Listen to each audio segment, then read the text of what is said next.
Doutor Ricardo, por que o exercício da advocacia pública necessita de prerrogativas tão específicas?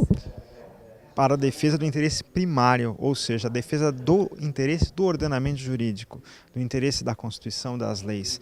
Se não tivessem essas prerrogativas, quem defende esses interesses, os advogados públicos, provavelmente esses interesses não seriam defendidos, seriam defendidos apenas e tão somente os interesses dos governantes. Quer dizer, a gente tem que ter bem claro na nossa mente que o interesse do ordenamento, muitas e muitas vezes, não é o interesse do governante.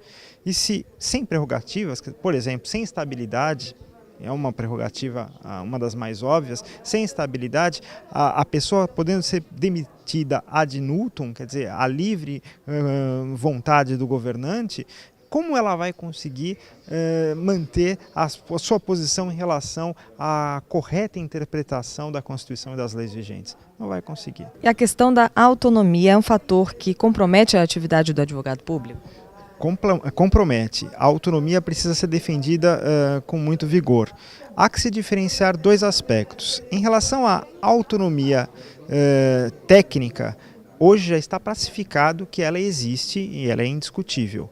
Em relação à autonomia organizacional, ainda por uma decisão do Supremo, entende-se que a advocacia pública não tem. Equivoca-se o Supremo nesse aspecto. A autonomia organizacional também é a própria instituição da advocacia pública competente para estabelecer questões internas. E deve-se refletir sobre como que a autonomia técnica se concretiza no mundo fenomênico. A autonomia técnica se concretiza garantindo a cada advogado público a prerrogativa de exercer suas convicções funcionais, ou seja, apenas por súmula vinculante, quando editada, e com uma teoria da longa manus. Fora dessas hipóteses, cada advogado público, todos prestaram o mesmo concurso, tem a prerrogativa de sustentar as suas convicções técnicas, pessoais, em relação à melhor forma de concretizar o interesse público. Uma última pergunta, quanto ao exercício da advocacia privada pelo advogado público, qual que é o seu posicionamento? Então, essa é uma questão mais polêmica. Há várias instituições é proibida exercer a advocacia privada junto com a advocacia pública. Eu, particularmente, eu não vejo nenhum óbice, né? Não vejo nenhum óbice que as leis admitam esta concomitância. Eu costumo dizer que eu já vi na minha vida, enfim, advogados públicos que exercem advocacia e que eram advogados públicos muito ruins. E também vi advogados públicos que não exerciam advocacia privada e advogados públicos muito ruins. Vi advogados públicos que exercem advocacia privada e advogados públicos muito bons. E dessas minhas observações eu cheguei à conclusão que não é o exercício da advocacia privada que faz com que o advogado público seja ruim ou seja bom. É o seu caráter, é a sua personalidade, é a sua seriedade.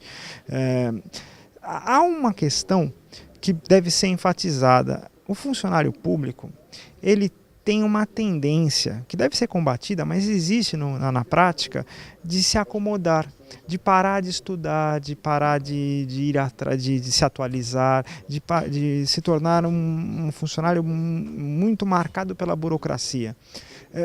A advocacia privada faz com que a pessoa não caia nesse vício. Ela é obrigada a se manter atualizada, ela é obrigada a se oxigenar diariamente. Então, na minha opinião pessoal, a possibilidade de advocacia pública e advocacia privada serem concomitantemente exercidas pelo servidor acabam contribuindo para um avanço, para um melhor desenvolvimento da própria advocacia pública. Essa é a minha opinião.